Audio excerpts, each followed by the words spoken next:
Hello friends, welcome to 5 Tech. This is Vivo Y12 smartphone. In this video, you will learn how you can take a slow motion video in your phone Vivo Y12. First of all, go to the camera in your phone. Click here for camera. Now click on video option and click here and select SLO option.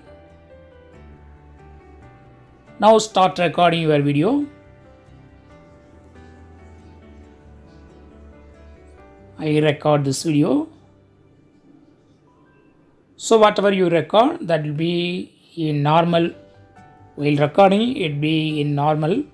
But after playing that video, you will see the slow motion. See here, I cut the video and I want to play the video now.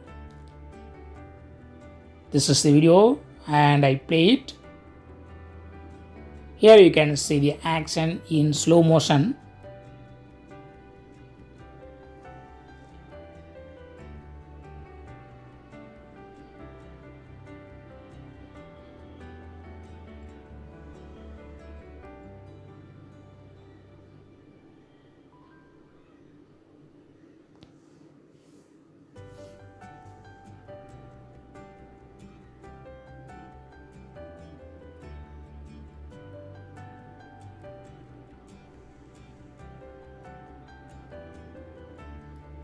So in this way you can easily take a slow motion video in your phone Vivo Y12. That's all friends. Bye.